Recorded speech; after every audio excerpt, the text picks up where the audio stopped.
Прежде чем мы начнем, у меня есть к вам вопрос. Есть ли ощущение, что игры не приносят вам того же удовольствия, как и некоторое время назад?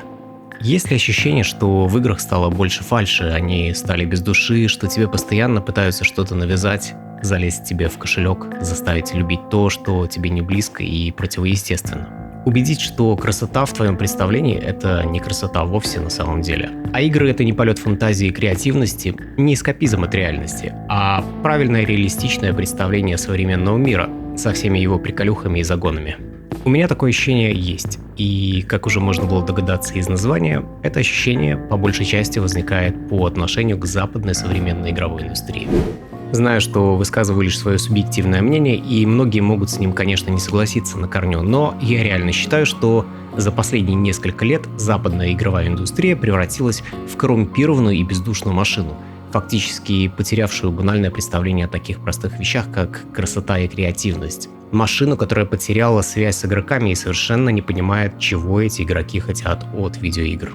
Она превратилась в токсичное место, где на работу набирают не профессионалов или людей с огоньком в глазах, желающих делать игры мечты, а людей, которые выполнят квоту по инклюзивности, или топ-менеджеров, способных сгенерировать побольше баблишка. Место, где плевать хотели на уважение к классике и к поклонникам оригинальных игр, давая власть решения людям, которых даже близко нельзя подпускать к разработке игр. Где мнение большинства менее значимо, чем мнение меньшинства на повестке дня. Мы множество раз видели, как известная западная студия выпускала игры с многомиллионными бюджетами, хайповыми рекламными кампаниями, смелой и решительной инклюзивностью, с голливудскими актерами и актрисами на главных ролях, которые вдруг внезапно стали геймерами, суперреалистичным и крутым графоном, игры, которые в итоге оказывались лютым повесточным говнишком, или недоделанным куском от полноценной игры. И это несмотря на все переносы и огромный бюджет. Было время, когда я воспринимал западные и восточные игры примерно одинаково. Понятно, со своими культурными особенностями, но в целом одинаково. Мне нравилось, что делали разработчики по обе стороны. Это был период экспериментов и новаторства.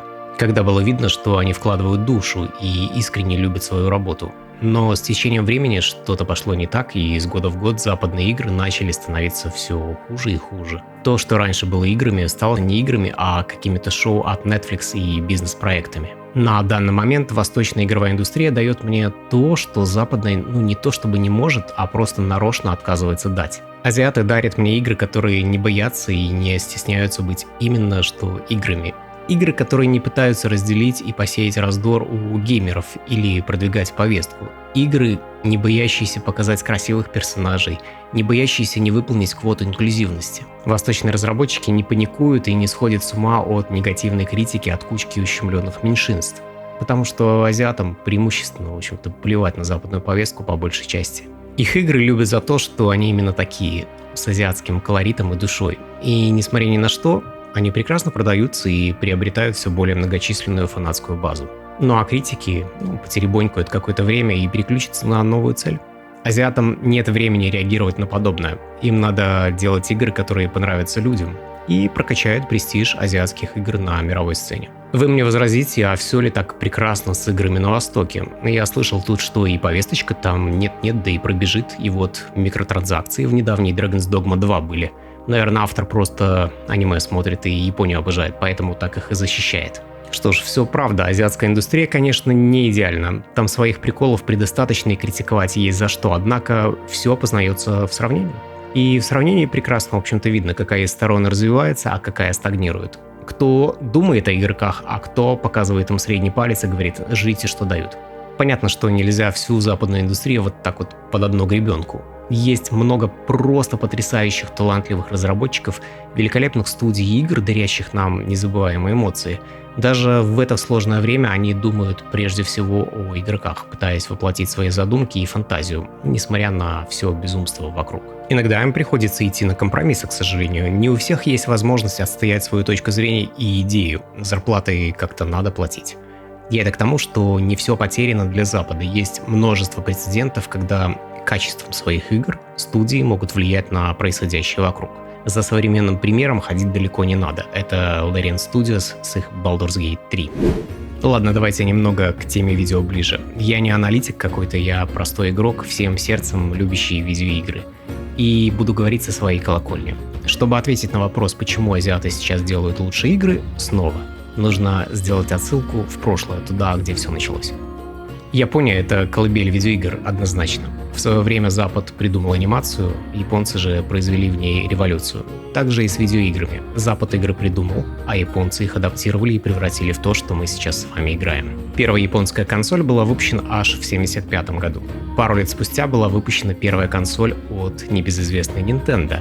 Ну а 1983 уже многие из нас прекрасно знают, ну или даже помнят. Одна и та же консоль технически, но с разными названиями для разных частей света. Пиратская Dendy для наших широт, NES, то бишь Nintendo Entertainment System для Запада, Famicom для Японии. Ну, как бы вы ее ни назвали, консоль совершила революцию, сравнимую с Большим взрывом. Марио, Зельда, Metroid, Castlevania и другие актуальны и популярны до сих пор. Вдаваться в историю больше не буду, главное понимать, что база для современных игр была японская. Большинство того, что мы сейчас знаем как современная видеоигра, изобретено японцами. Но не в плане самая первая видеоигра, а скорее механики типа платформинга, стелса. Даже сама концепция пауэрапов и зачатков искусственного интеллекта у противников была впервые в Pac-Man. Ну, а дальше вы все знаете. Nintendo, Sega, 3DO, PlayStation, ну и так далее. Resident Evil, Final Fantasy, Metal Gear, Tekken, Street Fighter, Zelda, Monster Hunter, остановите меня кто-нибудь, Persona, Yakuza, Super Mario, Devil May Cry, Tales of, Gran Turismo. Можно очень долго и бессмысленно перечислять классику тех времен, которые мы видим в топах продаж до сих пор. Но суть-то в том, что переоценить вклад японцев в современную индустрию просто невозможно. Однако был темный период, когда японские разработчики стали заглядываться на западный игрострой и начали терять свою идентичность и уникальность. Западные гиганты типа Microsoft стали покупать эксклюзивы у японских студий ради продвижения своей консоли и места под солнцем у японских игроков. Эта стратегия не сказать, что была супер успешной, но сложился дурацкий прецедент, когда японские игры старались быть похожи на западные, в свою очередь пытаясь расширить аудиторию у западных игроков. В погоне за дополнительной прибылью, конечно. Ничего хорошего с этого не вышло. Сами культуры и ценности разные. Иногда эти попытки выглядели совсем нелепо. Были также предприняты странные попытки отдать производство своих известных франшиз западным разработчикам, что принесло относительно интересные результаты. Вспомним DMC от Ninja Theory. Но, как бы то ни было, японская индустрия начала стагнировать, топтаться на месте, и инновационных игр мы стали больше получать от западных разработчиков. Были удачные релизы, конечно, в то время, но лидирующие позиции Япония потеряла. И казалось, что отцы видеоигр так и останутся локально в своем восточном регионе. И японцам потребовалось несколько лет, чтобы понять одну простую истину. Западные игроки японские игры любят за то, что они именно что японские, со своим колоритом с ДНК тех самых лет. И наоборот не любят, когда азиатская игра пытается быть западной, теряя типичные фишки, слишком уж наигранно и нелепо это выглядит. Справедливости ради вспомним недавний Forspoken. Это довольно странная попытка сделать западную игру силами японцев. Все мы знаем, что из этого получилось. И тут мы подходим, собственно, к нелепости и наигранности. Игрок не дурак и подсознательно такие вещи чувствует. Я не буду затрагивать мобильный сегмент, там своя атмосфера. Нам интересен AAA и AA рынок. Он имеет большую огласку и резонанс в глобальном разговоре о видеоиграх. В то время, когда западный игрострой начал внедрять в свои игры все то, о чем мы говорили ранее, Восток начал делать акцент на качественных, продуманных и отточенных играх. Nintendo всегда стояла как будто в стороне от всех этих внутренних AAA страстей, продавая свои консольки Switch как горячие пирожки. Но именно ей принадлежит первый международный суперхит, вернувший японскую индустрию из спячки в глобальном плане. Legend of Zelda Breath of the Wild нашумела, конечно, знатно, попутно продавшись на зависть всем и получив 150 наград Игра года, но самая главная ее заслуга была в том, что игра в общем и целом азиатская до неприличия, но сделана так качественно и с такой душой, что в нее играли как любители азиатчины, так и любители погонять в GTA и Call of Duty. Nintendo вообще удивительно стабильно выпускает новые хиты за хитами, надо отдать ей должное, как бы вы ни относились к бесконечным Марио и Покемонам. Параллельно с этим стремительно набирала мощь и фанатскую базу From Software со своими соусами. Capcom же наметила вектор на создание качественных AAA игр, и мы вскоре получили отличный Resident Evil 7, ремейк Resident Evil 2, тот же Monster Hunter World. Хидео Кодзима также большой молодец и сыграл огромную роль в популяризации японских игр. Несмотря на то, что многие скептически относятся к его современной медийности, Кодзима-сан чуть ли не главное медийное лицо сегодняшней японской индустрии. Его дружба и сотрудничество со всякими известными личностями очень положительно влияет на динамику вовлеченности западных игроков к азиатскому рынку. Это факт. Как бы кто ни относился к его Death Stranding, это был большой и уверенный шаг для возвращения позиции японского игростроения. Даже до России он доехал на вечернее шоу с Ургантом, продвигая свою странную японскую игру. Ну а что там с китайцами? А у китайцев был такой козырь в рукаве, что все просто пооткрывали рты. 2020 год. Выходит Genshin Impact, показавшая Западу и всему миру, как могут выглядеть и играться мобильные игры. Ну а студия Hoyoverse мгновенно превратилась в одну из самых влиятельных студий мира. Вы можете иметь свое мнение по поводу игры, однако отрицать, что это очень грамотный, качественный и отполированный до совершенства со всех сторон проект с душой, не получится ну никак. Двигаемся дальше, и в 2022 году происходит что-то совершенно нереальное, надолго закрепившее за японцами звание отцов по всему миру. Elden Ring. Одна из величайших созданных человеком игр, самая титулованная игра в истории, взявшая более 430 наград «Игра года». Я слышал много мнений от людей, которые говорили, что их увлеченность видеоиграми со временем начинала пропадать, до тех пор, пока не вышел Elden Ring. Оказалось, что не возраст виноват или что-то еще, а то, что, оказывается, не так-то много игр, способных вернуть тебе ощущение чего-то волшебного и необычного. Elden Ring заставляет ощутить себя снова тем самым подростком с геймпадом у телевизора после школы, дарит, казалось бы, уже забытые и утерянные эмоции от видеоигр. Это именно то, что многие из нас боялись, что утратили навсегда, и играют в игры уже на автомате. Elden Ring — это лишь один пример. Я знаю людей, которые вернули страсть к играм с помощью потрясающей разноплановой Persona 5. Кто-то с помощью Yakuza, сейчас это Like a Dragon. Последних Resident Evil, Zelda. Люди отмечают, что эти игры какие-то необычные, магические, заставляют вспомнить, за что же мы полюбили видеоигры в принципе. Получается, не в нас, присытившихся игроках, проблема, а в том, что игры перестали быть играми, забыли свои корни, уж простите, и превратились в генераторы прибыли и платформу для продвижения политических повесток. Фантазия, креативность, красота и любовь к видеоиграм уступили место холодному расчету. Проблема в том, что многие западные компании потеряли свой путь, свою идентичность в попытках идти в ногу с современными реалиями. Вспоминаем Rocksteady Games, выпустившие просто потрясающую, и революционную в некотором роде трилогию о Бэтмене, но которые сбились с пути, соблазнившись возможностью сделать свою доилку для денег типа Destiny. Все мы знаем историю с Suicide Squad. Это бесконечно печально, что такие замечательные разработчики, обладая столькими талантами, в итоге пришли к тому, что мы имеем. Ну а если уж мы вспомнили Destiny, то посмотрим, во что превратились Bungie, разработчики игры. Из гениев синглплеера в алчный деньгогенератор. Они делали игры с большой буквы на заре карьеры, а теперь это просто продукт, просто бизнес. Вспомните BioWare. Это вообще без комментариев. Можно привести массу примеров, когда талантливейшие западные разработчики забывали суть видеоигр, их базу и ДНК и превращались в жадных корпоративщиков, которых заботит лишь прибыль и одобрение инвесторов. Такое ощущение, что многие из наших любимых студий носят лишь скины этих студий и названия. Ну а внутри это какой-то жадный монстр, которого интересует все, что угодно, кроме того, что на самом деле мы хотим. И за что эти студии мы полюбили. А стоит поклонникам возмутиться, эти монстры переводят стрелки, типа мы же все знаем, как что делать, мы профессионалы, а вы, дурилки, ничего не понимаете, чего хотите просто, мы вам сейчас дадим то, что вам нужно, хватит уже ныть. Вот вам сильные, некрасивые, но зато реалистичные женщины. Вот вам предметики яркие, боевые пропуски, денежки тратьте. Вот вам ЛГБТ, кстати, это актуальненько сейчас. А чего вы нос воротите, это ваши любимые игры. Все как раньше, только лучше, современней.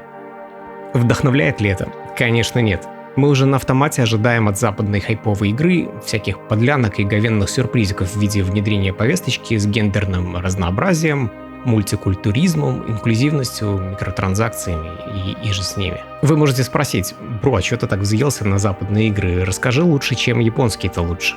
Я не говорю, что азиатские студии такие уж идеальные. Эти тоже штампуют много шлака, те же Capcom и микротранзакции не стесняются. Но в эти непростые дурацкие времена именно азиатские разработчики как будто знают, как надо делать игры.